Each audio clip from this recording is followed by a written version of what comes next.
Today I'm going to show you a video tutorial on how to replace a timing belt on a third generation Honda Odyssey minivan with Honda's 3.5 liter V6 motor.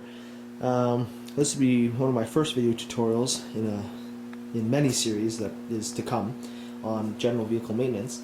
But basically this vehicle's got just under 100,000 kilometers, and in Canada we're expected to follow the Extreme Service Schedule B interval, which requires the belt to be replaced at 100,000 kilometers. I think the belt was actually in fact designed to last up to 160,000 K under ideal conditions, but we're not going to take that chance, and the local dealerships here don't take a chance on doing so. So this is a multi-step video. We're going to basically start out with the belt change by first and foremost disconnecting the negative terminal in the battery. Before you do so, make sure you guys have the video, or sorry, not the video, the radio code to reactivate the radio from the anti-theft lock that gets enabled when we disconnect the battery.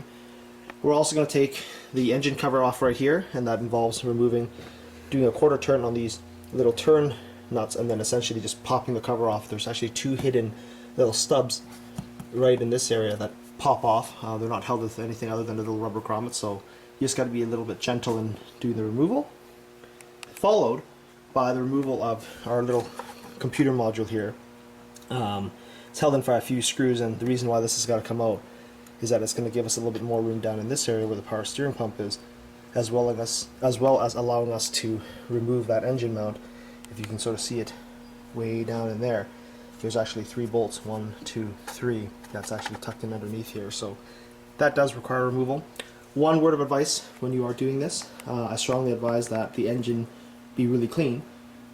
Reason why is that when it's clean, you don't have grit and sand and stuff getting into the engine bolt threads and potentially stripping or wearing out thread holes when that could have been completely avoided. But anyways, let's begin. Now that I've got the engine cover off, as well as disconnecting the negative terminal in the battery, we're going to go and remove the 6 spark plugs of the engine, which is beneath these 3 coil packs on the front side, and then there's 3 corresponding ones on the back side. They're relatively easy to remove. You basically just need to pinch the little tab on this connector, squeeze it, and then disconnect this little connector, and then using I believe it's a 5mm hex key or socket, you can just simply undo this one screw, and then the entire coil assembly comes out. From there you can then remove the spark plugs out of the spark plug holes. So as I said, there's 3 here, 3 in the front, 3 in the back. The reason why we want to remove the spark plugs is that it just makes the overall engine turning over of the engine later on a little bit easier when we're doing the timing belt change and checking the alignment of the belts. So I just finished removing the spark plug coil packs off the engine. It was actually really easy because whoever designed this engine bay at Honda really thought carefully on serviceability in mind, and so therefore didn't have to struggle too much like some other minivans on removing the coil packs. So earlier in my video I said it was a 5mm hex socket. It's actually in fact a 6, so apologies for that, but you can see there's the little screws right there, and of course 6 corresponding coil packs. So now next step is going to be to remove the 6 iridium spark plugs of the motor. Well, I just spent a few minutes actually just removing the spark plugs out of this engine. This engine, by the way, is actually, I should have stated this at the beginning of the video, is a Honda V6 3.5 liter, I believe is a J35A7, which is the VCM version of this motor. And anyways, the spark plugs that I pulled out were the original NGK iridium, laser iridiums. I don't know if you can really see it in this particular video, but they've got, no, you can't see it. There's a double iridium tip, basically one on the electrode, the little iridium pad, and an iridium tip at the end of the center connector. Basic tools that I said I'd use. I believe this is a 4-inch 3/8 ratchet extension with just a standard 5/8 spark plug socket with a little rubber insert, and just a trusty 3/8 ratchet. Spark plugs look good. I'm not going to replace the plugs on this one at 100,000 because they are rated to last longer than that. So we'll just set those aside and proceed to move on removing the power steering belt. So now that we remove the spark plugs out of the vehicle, we want to remove the Serpentine belt off the van, and one of the easiest ways to do it is to purchase one of these Serpentine belt removal tools. And I mean, all you can really see is that it's just a slender bar with a socket on the end of it, 3/8 socket, and in this particular case is a 19mm socket that we're going to use to remove the auto tensioner, or put pressure on the auto tensioner. And I don't really know if you can see it down here. It's right there, and that's that hex head right there. You can see it. And we're just going to apply some basic pressure onto that bolt, or onto that head, and we're going to push the bar towards the van's firewall, just leading up some gentle pressure on it for about 3 or 4 seconds, and then the hydraulic tensioner will just sort of give way and then release the belt. One word of caution is that you might want to pay attention to the routing of this belt. You can't really see it in this video because of the way it's set up, but it's there's no routing diagram on the vehicle like I think Honda should have done for reference purposes, so you might want to draw this all out on paper or have another vehicle for your reference point. But anyways, let's take this belt off. So I've got the 19mm socket on the hex head of the tensioner here. I'm just going to make sure it's put on that hex head firmly, and I'm just going to basically just push on this bar towards the van, so this way. Just apply a gentle pressure, gradual pressure, and at first nothing will seem to give, and then all of a sudden you can feel the hydraulic tensioner just sort of give way, and then basically you can see that the belt has already loosened right up, and you just pop the belt off the power steering pulley, which is right here, and remove the belt. So I got the Serpentine belt out, and as you can see, it's quite large because it's the one belt that drives pretty much everything. This belt we're going to opt to reuse again later. As you can tell, there's not really a lot of wear and tear on this thing. I'd be shocked to say that this even has more than maybe 20 or 30,000 kilometers on it. So the next step here is we want to expose this area some more. So one of the key things we have to do is remove this engine control or transmission control module, and basically it's just a plastic cover and a couple screws of it to undo. But to remove this cover, you lift up on this particular tab right here, so you want to lift up and remove this one, and then on the back side down here there's another one that you just want to kind of undo, and then once it comes apart it just kind of comes out. Now, to allow us to remove that cover without breaking it, you would lift the reservoir for the power steering out, and then basically just kind of work its way out. Below this cover, there's 3 sort of watertight bulkhead connectors. Easy to remove. You just push down this little tab, flip out, and the connectors just come out. And then just flip and just kind of remove it out of the way. So I removed the 2 bolts off the engine module. One right here, and using a really short 10mm wrench, I remove one here, but this module still won't come out. So you can't see it in this, and even the service diagrams, I don't think they necessarily show it, but there's actually another one underneath this middle bulkhead connector that you'll need to use a 10mm ratchet as well as a short extension to get at. So this is what that module looks like once it's removed. As I mentioned earlier, there's 3 bolts that hold it in. There's 1, 2, and 3, and the 3 bolts are the same length. Long ones. Whenever we're taking things apart, I always advise people to keep things together so that we don't lose these pieces. So once we remove that module, this is what's left in its place, and basically it's this backing bracket. And I've actually begun removing some pieces already. It's held in with 1, 2, 3, 4 screws. One right here, which I've already removed. And another one down at the bottom here. If you can sort of see it, I'll get my light here. You can sort of see there's a little screw hole down at the bottom of this bracket that I've also removed and had to unclip a connector right here. This connector, well, you can't see it, but down there. There's one on the air conditioning line, and then there's a real funky one that's tucked in right behind here. You can't really see it, but if you look at the bracket from the top down, you'll be able to see that there's another 10mm screw holding all this stuff in. And the 4 bolts that we're going to remove is going to look like this. Short little stubby ones that all look the same.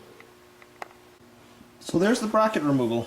So this gives you a better view of what this thing looks like. It was sitting in the engine bay earlier in a manner like this.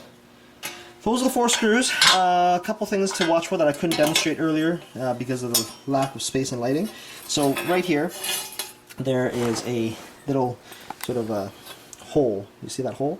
You got to get a pair of pliers to pinch the little connector that's holding that in, because there's a wiring harness that actually runs along here, and then that bulkhead harness that runs along here that needs to have its tab lifted so you can slide it off and disconnect it from this side.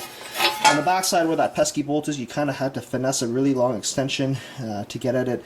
It's a notched bracket, so theoretically you could remove it without removing the bolt. It was easier for me just to take the whole thing out. And this little mount point right here, right there, and right here, again, there's a wiring harness that sort of runs along here, and then a big thick firewall connector that runs and clips onto this. So you just got to make sure that you pay attention to what's connected, including air conditioner. Sorry, I failed to mention that as well. That's the liquid line for the air conditioner that runs through there.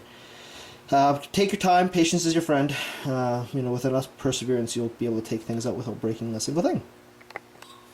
So now that we've removed the engine and transmission computer from this engine bay area, you can clearly see that there's a lot more space inside here, and we can now clearly see this engine mount that's sitting way down there, and the bolts that are attached to it.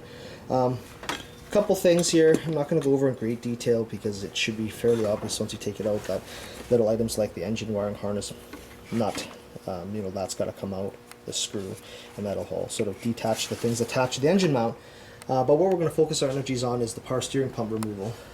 Basically, power steering pump is held on with two screws, one of them being right there on the top, and then another one that's sort of tucked in the bottom, which you have to sort of go in between this pulley to get at. In order for us to swing the power steering pump out of the way, best thing I would advise is disconnect the return line, pull this return line and tuck it up against the reservoir so it's out of the way, and then basically swinging this power steering pump on top of the engine, so it's not dangling by this really expensive high pressure hose, and it's out of your way. So I removed the power steering pump from the engine. I was actually mistaken, guys. It's two 12mm long, 12mm headed bolts, not bolt and nut combo like some of the other Hondas I've worked on. So you don't actually in fact go through the pulley on the bottom bolt. You can actually get a really small 1/4 drive ratchet like this one, this exact one in fact, with a really short extension and a 12mm socket to undo it, and basically the bolt just kind of, you know, the whole pump just kind of wobbles and whatever. So now I'm going to disconnect this compression hose clamp, squeeze it with a pair of pliers, pull it back, pull this hose out, make a small mess, and then tuck this on top of the engine bay. Now that we've got the power steering pump removed, the next step is to remove the Serpentine belt auto tensioner, which is located right here, this big shiny pulley assembly. So basically, if you see that big nut, or big bolt, sorry, head right there, that's got to be undone. But before we actually unbolt that, we need to go underneath the vehicle to remove the bolt that's holding the hydraulic tensioner piston to the block, or that it sort of references the tensioner's position to the block. So I'm going to jack up the vehicle and go from there. So I'm jacking the vehicle up using the vehicle's center jack point, which you can see it's a bracket in here with a hole in it, and I mean you can see in the splash guard there's actual cutout for it, so you can't really miss it. And then of course, once I've jacked up the vehicle and what have you, I'm going to lower it onto these jack stands, you know, onto the lift points there, and you can sort of see it if you don't know where jack points are. They're just right behind the front mud guards, and there's a metal tab that sticks out. There's one on each side of the vehicle, so safety is paramount. Make sure you've applied your parking brakes securely, put some wood blocks behind the rear wheels if you're really paranoid, and then pretty much lower the vehicle onto the jack stand points. And you can sort of see my other one right there. You can sort of see. There you go. So as my jack gets lowered, you can sort of get a better view of this jack point that I'm making reference to right here. So once you've lowered the vehicle on the jack stands, make sure you take a good inspection of your jack stands. Make sure they're sitting level on the ground like this one is. Always double check, because safety is really important. Don't want any accidents. Since the vehicle's jacked up, I might as well go and remove the front wheel on the vehicle. It's held in with 5 lug nuts, 22mm. I just use my impact gun just to remove these nuts. For those that are wondering why I have a special nut here, that's a wheel lock nut. Got my little special key right there to remove it. I've removed the front passenger side wheel so I can get to the crankshaft, which is just located directly behind this splash guard, but also to remove that nut I had mentioned earlier, or that bolt, sorry, I shouldn't say nut, bolt, that's holding that auto tensioner, the lower portion of the auto tensioner in place. So basically what's going to happen is that we have a pop rivet, plastic pop rivet that's tucked up in here, there's one here, and a couple below the bumper line. Honda service manual says you should remove the entire splash guard. I don't think it's necessary. You just need to remove what is absolutely necessary to get the job done. Not only does it save you a bunch of time, but you know, why put in more effort than you really need to for something so straightforward. With these ones, key tip, you might want to have some spares on hand. They do break quite easily, especially when you've got dirt and salt and all that junk from our Canadian winters jammed in these clips. I'm sure in other regions it's very similar. Just save yourself a bunch of aggravation by having some parts ready at hand. So that was the bolt that I was referring to that we're going to remove. I believe it's a 12mm bolt. And basically that's the Serpentine belt auto tensioner, hydraulic piston tensioner there. That's external to the motor. This is not the same tensioner that's used for the timing belt. But we need to remove this lower bolt first before we can remove the upper bolt for the tensioner. So now that we've removed the lower holding bolt, we want to actually remove the tensioner. And that's a 17mm bolt that's on the end of it. So I've got a ratchet on a cheater pipe to break it loose. It's quite tight, so have some patience, and there's not a lot of room, so you just gotta kind of finesse your way to remove it. So this is the auto tensioner for the Serpentine belt that we just removed. So that 12mm bolt that I unbolted from underneath the vehicle is here. You know, there's two pulleys here. You know, just do a quick check. The bearings on them feel quite good still. There's no roughness of any sort of play when I wiggled them. You know, if you ever damage this, or if this bolt breaks, as some people have reported in some of the Honda Odyssey forums, I don't know how it can, it's humongous. But this whole assembly needs to be replaced as one unit. It is quite expensive. Fortunately for this one, it doesn't seem to be any issues with it at all, but this is what it looks like. Really heavy, made out of cast aluminum. No wonder it's so expensive. Before we continue to move on to anything else, we're going to do a couple little housekeeping things in the interim. We're going to start removing these little clips here, like just anything attached to the timing belt cover, which is, there's the front bank right here, the rear bank over there, as well as anything attached to the engine mounts. You know, little screws, like there's a little wire harness bracket there. You know, there's this little wire harness bracket here that's got to come off, and of course all those little clips I mentioned that are holding wire harness to these covers. If you do these ahead of time now, you'll be a lot easier to start taking things out. And once we're done this step, we're going to align the timing marks on the engine and then break the crankshaft bolt loose. Okay, so just wanted to show you guys this crankshaft pulley, because on a Honda, because it's an interference engine, is really critical that we get the engine on top dead center. So if you'll notice, let's see if I can get this focus a little bit better here. You see that those three marks right on the top with that red in the middle, and then there's sort of that little single lone notch below it. I put a piece of chalk and kind of rubbed that mark on the very bottom there in white to show that that's top dead center.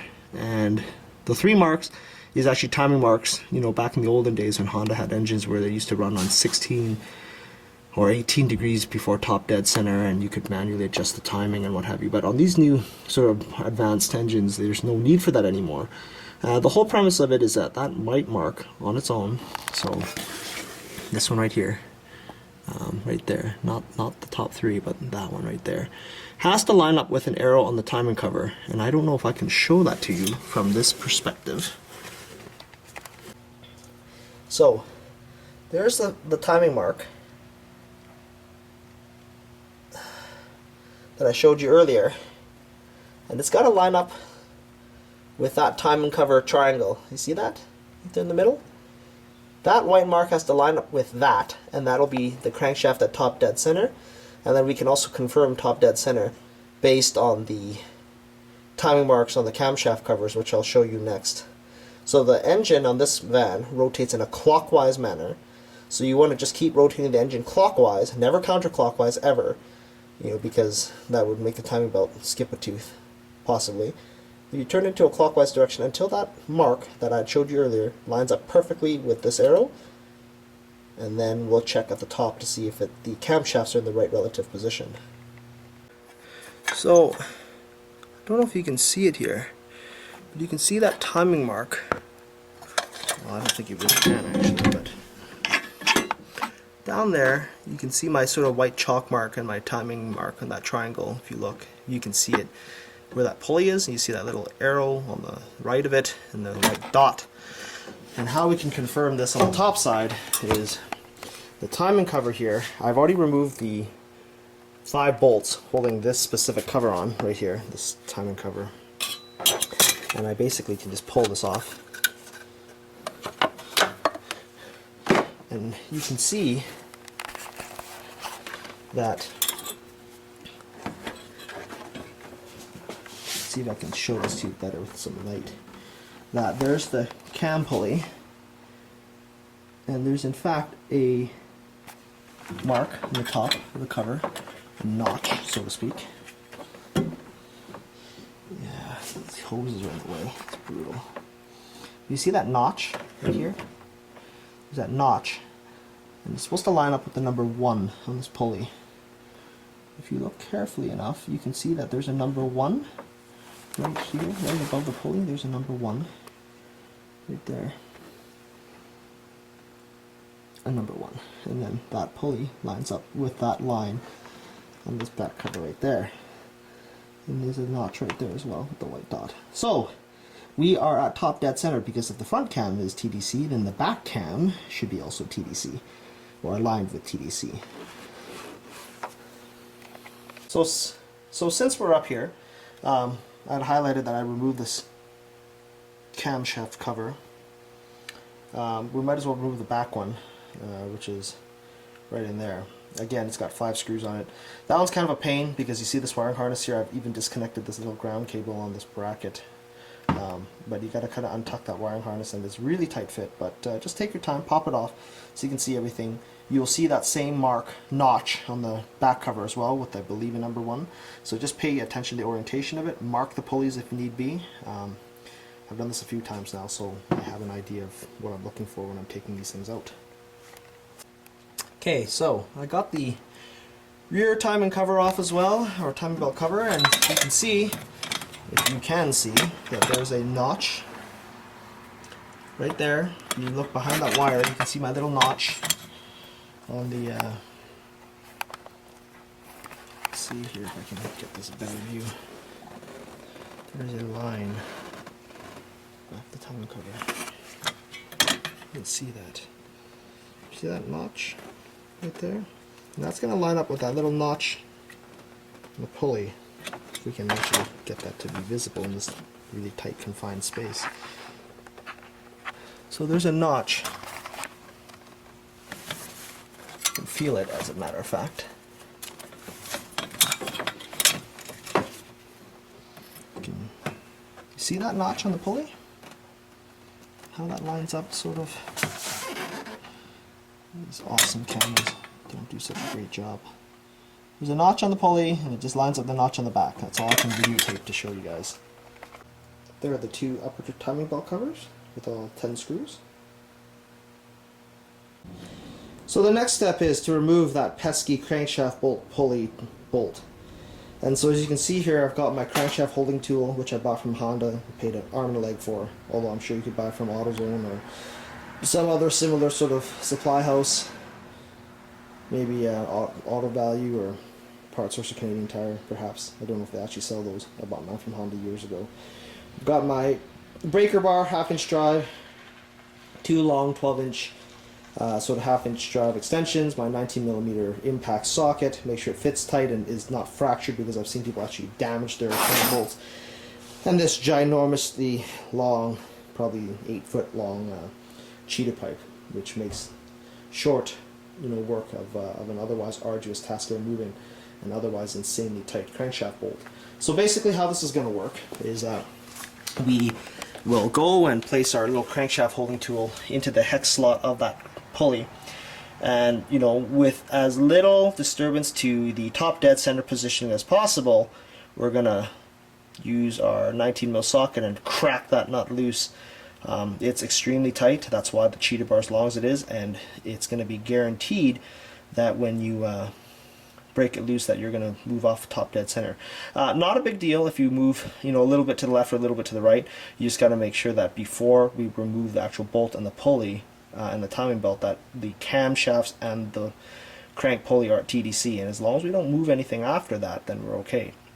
So alignment is absolutely paramount in a Honda engine.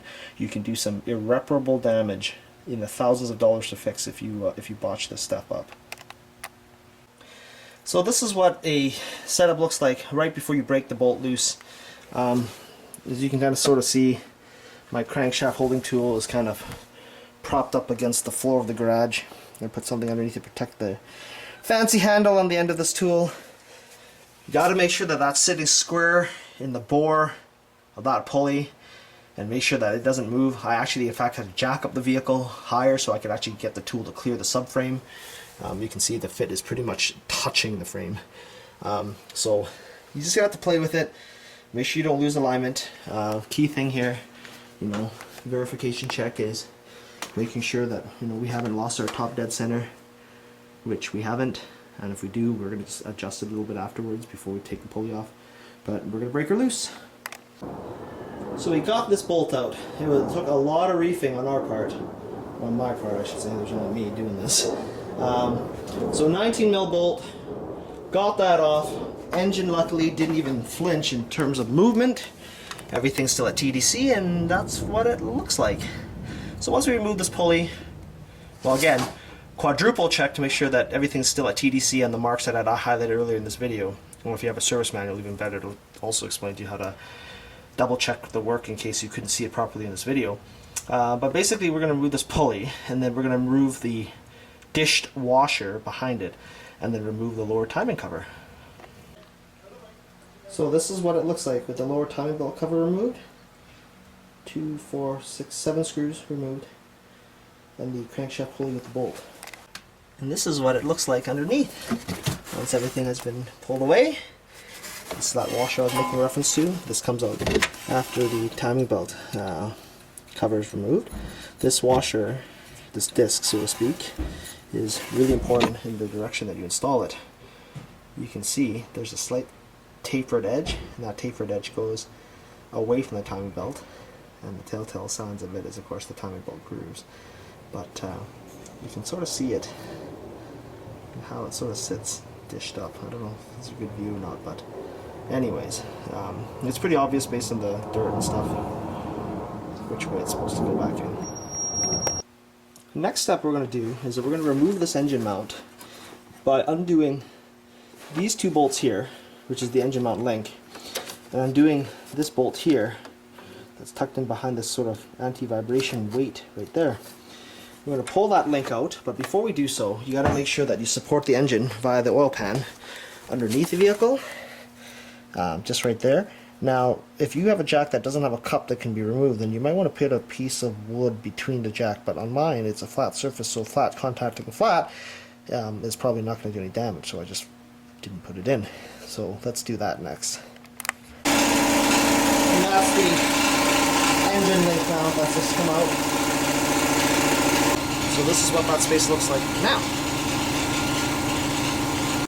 So the next thing that's got to come out is this chassis mount right here, and it's held in with a few bolts. The reason why this has got to come out because then we have to get in underneath this engine mount and then have enough clearance to remove this bolt from this end and from the bottom side. So relatively easy, 14mm bolts, bang them off with the blade if you need to. So the next thing that's going to come out is this chassis engine mount. It's held in with a few 17mm bolts, one right here, one right there, and one on the top. And that will come out, and it will allow us to have enough clearance to take this sort of mid-link engine mount out, and then we can remove the timing belt. Chassis mount removed. 3 bolts. 1, 2, 3. So, the last and final step to timing belt removal, or the big work, is this engine mount. So we have 1, 2 in this hidden spot, and then another one, 3. And once that gets removed, and make sure you remove that little 10mm nut that's right here that we had removed earlier, and this whole thing will just slide off, exposing the entire timing belt area. So this is the aluminum mid-engine mount that bolts onto this engine, and so you can get a better view of where the bolts are. They all use a 14mm head. It's hollow, made out of aluminum, and there's various lengths. So you need to, as I mentioned earlier, you may be wise to, well, maybe they are the same. No, they're different lengths. Two top ones are the long ones, short ones on the bottom. Before you reinstall, make sure you apply some anti-seize to this, because you're going metal, like probably zinc plated bolts into aluminum. Really important that they're torqued properly, nice and firm. Plenty of anti-seize, don't skimp out on it, because the last thing you want is these bolts to be seized up in the block, and then next time you do your timing belt change, you can't get them out. Other important thing, like anything in mechanical work, always thread everything by hand until you know for sure that you're not cross-threading anything before you use impact tools or ratchets and wrenches to tighten things down. So this is basically the final stage of timing belt removal. Some people say that, or at least in the Honda factory service manual procedure, as well as some other online resources, suggest that you install a battery hold down bolt to this back area here to hold this tensioner pulley in place before you remove it. I never understood why that had to be done. To me, it's a waste of time to remove the idler pulley, which is this pulley right here, if I remember correctly, that people say that you need to remove because it's got the tapered bolt to loosen the timing belt.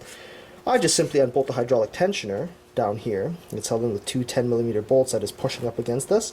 This drops the tension on everything, and then the whole thing comes out, and it takes a whole whopping 2 seconds to do. So really, time saver. Just unbolt the tensioner on the bottom. This drops down, and this whole thing comes out. Foregoing the need to put the battery bolt in and removing this and all that other fun stuff. To me, it's a waste of time. I've done tons of Honda V6s like this without any issues for years. Unless someone can tell me why, I'm going to continue doing it the way that I've always done it.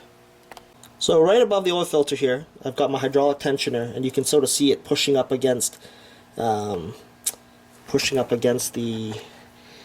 timing belt tension pulley.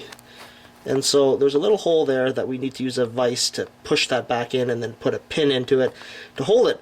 But to remove the timing belt, I basically undo those two bolts, and then the whole thing just kind of comes apart. So let's do it. So this is the hydraulic tensioner that I just unbolted, and literally it's held with two 10mm screws. And normally the factory procedure requires us to push the piston back in and then use a nail or a really hard carbon steel pin to kind of hold that down.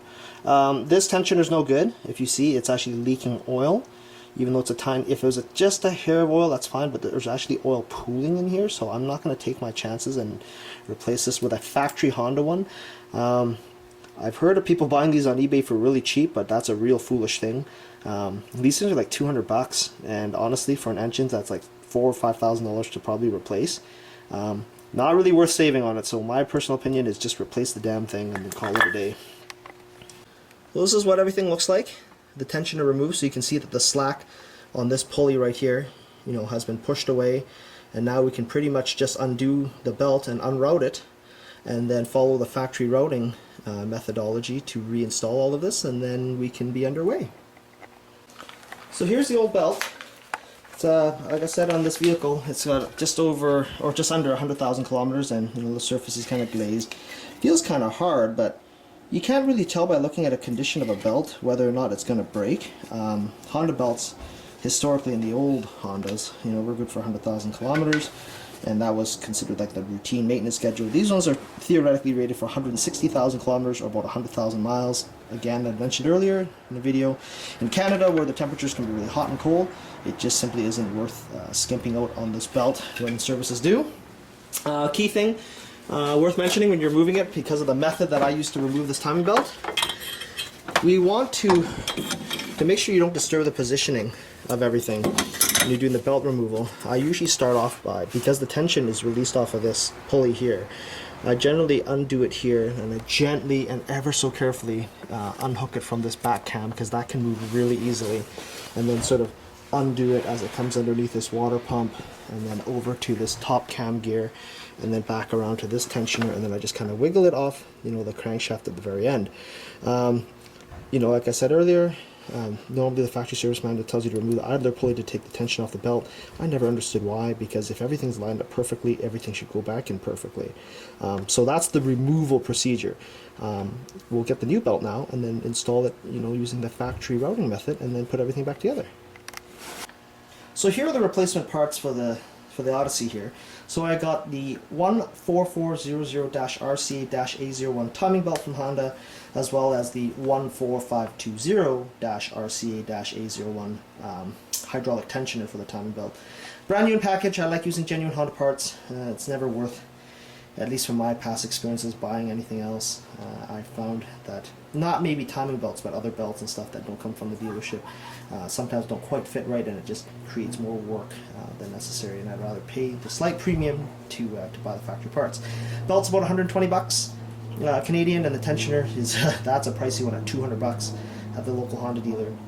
But again, all things considered, when you spend $300 plus in parts, your van's good to run for another 100,000 K, without any issues, hopefully.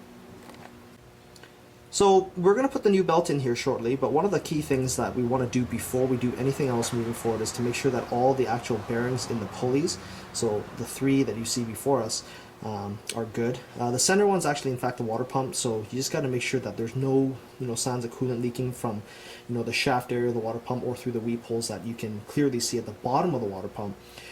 These pumps, according to Honda, were designed to last on average 200,000 kilometers before they need replacement. This one I checked out, it's good, it's nice and firm, there's no play, and there's certainly no leaks, so it should be good for another timing belt service interval. The timing belt tensioner there on the left, the pulley, the bearing also checked out good. The pivot bushings are good as well, so everything is nice and tight and smooth. And then of course the idler pulley, on the right there is also nice and smooth. So everything checks out so far. So we're just gonna install the belt, but before we do so, I want to just double check the positioning of the timing marks. So if you look at the top of the sprocket, you'll see right above the woodruff key, which is that notch above the crankshaft pulley bolt hole, there's a dot. And then if you look directly above it, there's an arrow on the block that lines up with this dot. That means that the crankshaft is top dead center. So this side is good. Looking at the front bank of the camshafts, we also see that there's also our original notch that we had mentioned earlier in this video, right there, that also lines up with the notch in the pulley, and right there, you can't really see it in the video, but it says number 1 with that mark as well. So the front camshaft is lined up as top dead center. Conversely, in the back, you won't be able to see it in this video, I can promise you this, but the notch here is also lined up with this back notch in the timing belt back plate, meaning it's also aligned. So we can go ahead and install the bolt. We're going to make sure there's no grease and junk, sort of sitting on these pulleys, which there isn't any. And we're basically going to do the reverse order of how we took it out. So I had mentioned that I had removed it from here first, then up through here, unlooped it, unlooped it, unlooped it, unlooped it, all around these different areas. When we're doing the install, we have to loop it here as A, B, C, D, E, F, and then back to A. So complete reverse order removal, and just take your time. If everything fits perfectly, everything should line up nice and snug. So I just spent about 5, maybe 10 minutes routing this belt from the points that I mentioned earlier in the exact sequence, making sure that the belt is seated squarely, against the pulleys and what have you. So one of the catch-22s with my technique, and maybe it's the same with the idler pulley technique, I don't know, you have to make sure that your TDC is 100% precise. And the reason why is because when you're routing it, there can't be absolutely any play in the belt. See, if you see A, B, C, D, E, F, and then back to A. So if you look down here, there's no slack whatsoever. There's no slack here whatsoever. No slack here, no slack here, and all the slack is on this end, which is where this tensioner pulley is going to push up and butt up against it to retighten everything. If you're even out by a tooth, that's going to completely unsynchronize the two cams relative to the crank. That's why when I removed that tensioner, this was loose and all these other sections were tight. So just imagine you reinstalling the belt in the exact tightness, right? And this tooth will line up perfectly, once the belt is pulled over, these gears and what have you. And see, like, look, there's no movement at all in this belt. None here, none here, none here, none there, and it's all back here. So just make sure that you pay attention, right? Alignment is key. I showed you already how to align the crank, how to align the cam, right? Quadruple, 5, 6, 7 times check if this is your first kick at the can. See, you see how tight that is? There's no movement at all. It's all here, see? So, anyways, we're gonna bolt up that tensioner and then show you what it looks like when it's done. So this is the new Honda hydraulic tensioner beside the old one. So it look identical, but what you'll see is that this one's compressed in from the factory, and it's got like a nice little grenade trigger pin. This pin, I think, is made out of carbon steel because it's super hard. If you've ever tried compressing one of these back in and then holding it with a nail. But if you look on the inside here, there's no oil. There's not a single drop of it. It's held in. Basically what we do is we bolt it back in and then align that pulley properly, and we pull that pin, and then when you rotate the crankshaft several times to seat the timing belt and everything together, it applies the proper pressure, and we're golden. If the timing belt is installed incorrectly, you run the risk of damaging valves. That's why you have to pay attention and take your time in doing these installs and making sure that when you're installing the new belt, you don't lose alignment on the teeth. But this is the old one. This is why it's bad. Well, you can see the oil is actually pouring out of it already, so about $200 to replace. But we'll install this. I'm going to mention this a few times during this video, but I just want to emphasize that anytime we're installing any fasteners back in the vehicle, especially those going into aluminum such as spark plugs and these bolts into an aluminum engine block, that you may be advised to coat everything in copious amounts of anti-seize compound. One, it prevents galling in the long term, and it sure as hell makes screwing things in by hand easier, and future removal a lot simpler, and it just protects everything from corrosion. Definitely do that for everything you're installing in this vehicle. So, I just installed the hydraulic tensioner, the new one down there, and I was struggling getting it in, and I was wondering how come I couldn't do so, because normally it fits in perfectly with just a little bit of slack left on the belt. So you can see this belt actually move and have a little bit of give down there. And everything else I had mentioned numerous times over and over again has to be nice and tight, like there's got to be zero play in any of the teeth. And it turns out that this back camshaft gear, it was out by like 1/4 of a tooth, like a hair. It was actually too far that way, but I had to double check my timing marks, and it turned out that I had to use a 17mm wrench, and I just squeaked it like a 1/4 tooth in this direction towards me, and then all of a sudden everything just dropped into place nice and tight. That mark still lines up with the backing plate, and all I have to do now to tension the belt is simply pull that grenade pin, and this will push this up and place tension on the belt, and then I can basically start reassembling everything. So I just went and double checked my routing, all my timing marks, making sure that I'm obsessed about making sure everything is right. Everything is looking good, all my pulleys are good, there's no leaks. So basically what I'm going to do is making sure that this is nice and even down there, make sure it's all lined up in the grooves, and I'm going to pull this pin, which involves me to go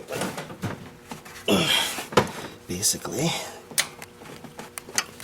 and that's how you tension it. And basically now, as the tensioner is exerting force, this is tight and this is tight. I used some anti-seize on the bolts I'd mentioned earlier. They're just 2 little 10mm bolts. They don't need to be torqued down, like Madhouse, just hand tight and just a hair more, and we're golden. So same view from the bottom. You can clearly see that the tensioner has extended and has butted itself up against the tension idler pulley. Everything was put in hand tight, and we're just going to do the reverse installation of all the different pieces. I'm not going to film all the little sections that I'm going to do because I don't see the value in doing so. It was really straightforward to take things out, so it should be really straightforward to put things back in. So basically what I've done right now is just replaced or put some anti-seize on those 3 large engine link bolts, and so now those are reinstalled and torqued tightly. Make sure that these bolts are tightened quite firmly. Reason why is that they do bolt into aluminum, so any looseness or any type of vibration will make those bolts work their way loose, which is not good. So you gotta make sure it's nice and firm, and by firm I do mean quite tight. Follow manufacturer specification if you can. I use my own muscles as a torque wrench technique, and it seems to work okay. The timing belt retaining guide washer disc, that's got to go on. Make sure the woodruff key is still there. Make sure you put it on the right way with the concave edge facing outwards. Maybe then, you know, the marks left on that little belt retainer guide, it should be pretty evident how it goes back in. And then basically from this point on, we're going to replace the lower timing belt cover, which is right here. And of course, like anything, either use lots of anti-seize on the screws or use some sort of oil just to make sure that you can screw these in nice and evenly and for ease of future removal. So I've just reinstalled the lower timing belt cover, and I put there's 7 screws there. They're all exactly the same. Just make sure you hand tighten them all with some anti-seize, making sure that you didn't forget that washer plate that goes behind that cover. Can't emphasize that because that's what holds the timing belt in. And making sure that little key, that little bump there you see on that crankshaft sticks out. Next order of business is making sure that that crankshaft bolt hole is clean, which it was when I checked it. And then now we're going to reinstall the crankshaft pulley. As you see that little notch where that key needs to go, and this bolt. So this bolt is really important that it's clean and that we lubricate this all with oil, engine oil, 3-in-1 oil, whatever it may be, and also to lubricate this section here where the bolt contacts this washer. This washer can actually come off, but you got to make sure that you oil this in there in this spot and also on the thread so that you can actually tighten this properly with the right torque values. Rule of thumb, I believe, the factory service manual, I think, okay, and don't quote me on this, is 175 foot-pounds. I have a tendency to put it to 225 just to be safe. I can sure as hell tell you that from the factory, it's a lot tighter than that, so you don't want this bolt coming off in any form or fashion. So as you tighten this down, like using the crankshaft bolt removal tool that I used earlier, you need to hold the crankshaft through this giant hex section here, hold it on, and then use your torque wrench and tighten the living daylights out of this thing.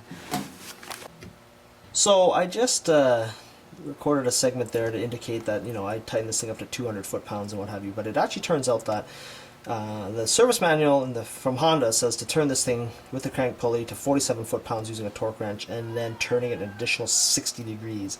So basically what that entails is marking the bolt with some paint and then turning it 60 degrees, and that should be tight. Probably because this engine's, a clockwise rotating engine, so it probably self-tightens. But I'll show you what the service manual says. So the Honda factory service manual says, install the crankshaft pulley, tighten the bolt, and do not use an impact wrench. Holding the pulley with handle A and the holder attachment B, torque the bolt to 47 foot-pounds with a torque wrench and then with a heavy-duty 19mm socket. Mark the bolt head and crankshaft pulley as shown, then tighten the bolt an additional 60 degrees. So basically it's saying that it needs to be done in this manner. Crazy, but I guess that's what I'm going to do. So what I've done here is I've tightened this thing actually to about 50 foot-pounds, and then now I've marked it with a vertical chalk line. So I'm assuming that that chalk line's got to be diagonal, so that's what I'm going to crank this thing to until it's tight. So based on the chalk line, it's basically probably beyond where it needs to be, which is okay because it's tight. So my vertical line is now almost a horizontal line, so I'm assuming that's good.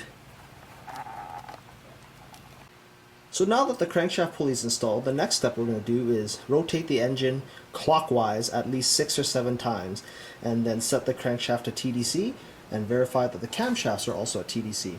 If at any point during this rotation you hear funny popping noises, or you feel like the pistons are contacting the valves, or you feel any type of unnatural resistance, I would stop, because odds are your timing belt's probably not lined up properly. But I'm pretty sure this is done right, so let's give it a few turns.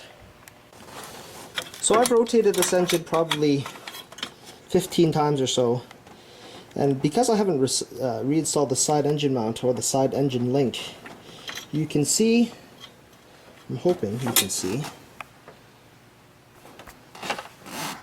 that white mark lined up with my arrow here.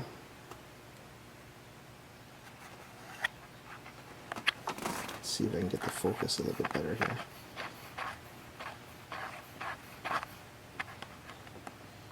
that arrow lined up with the white timing mark, you can see to the right of that there's the 3 timing marks, which is not what we want. But that's lined up perfectly. And then if you look, you see that mark now, you see that notch in the pulley?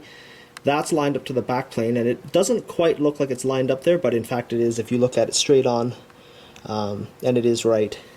And then also the front cam, if I can get past all these hoses here, you can also see that that mark is lined up with the front one.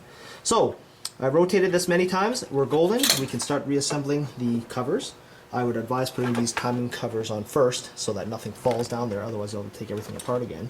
Followed by, you know, the side engine mount, chassis mount, sorry, right there, and then the side link.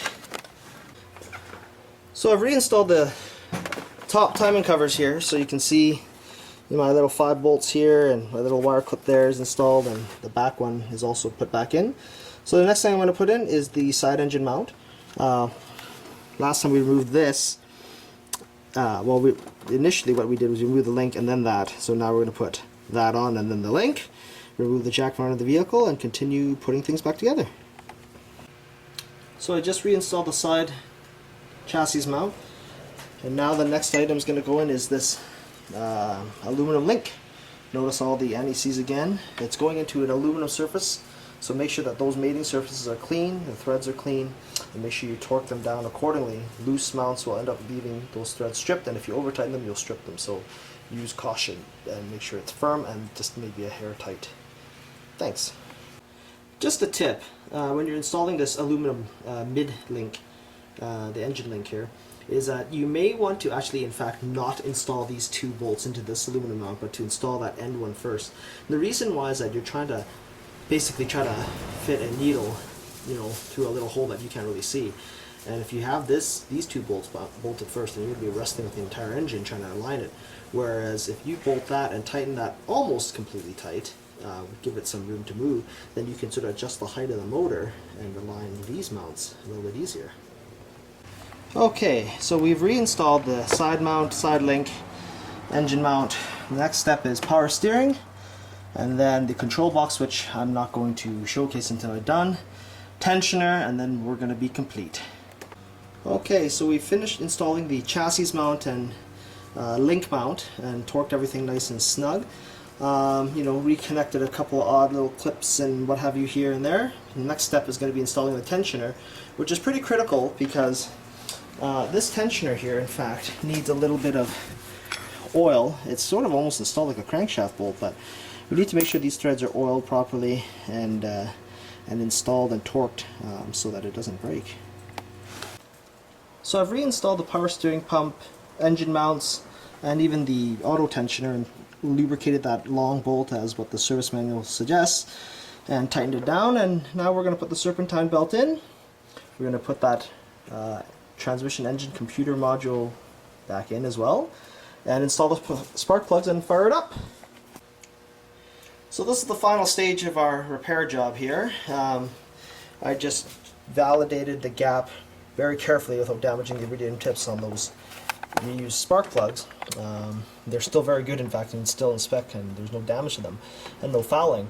And I gave them a very liberal coat of anti-seize compound, and of course we're going to torque them tightly like a used spark plug should be, which is pretty much hand tightened just a hair more. And basically once we're done that, we're going to put the engine cover back on and fire this bad boy up. Well, this is the moment of truth. We basically put everything back together. It took a solid, and by the time I finished screwing around trying to find some missing pieces and stuff out of my tool set, this has taken me about 6 hours to complete, which is a bit longer than what it normally would, but well worth every minute of it, of course. So basically, we mounted the control board back in here, power steering reservoir we topped up, power steering pump, all the bolts are checked out, spark plugs all plugged in, no missing tools, everything's put back into the right place. So we're going to start it up and see if the engine blows up. Hopefully that's not. Well everybody, moment of truth. We just got to reconnect the battery and we're going to fire this up. We've double checked to make sure all our fluids are full, All the wiring harnesses are clipped back in the proper places. All the nuts and bolts that we had to double check to make sure the belt was routed properly. So we're gonna fire this up and see how well our job actually worked. Well, she started up the first time and she runs and purrs like a kitten. Power steering's making just a tad bit of noise just because it's I haven't bled the power steering system yet, but that just requires me to turn clock to clock or lock to lock, sorry, on the steering wheel. But yeah, this basically concludes our segment on replacing a timing belt on a 3rd generation Honda Odyssey. Thanks for watching.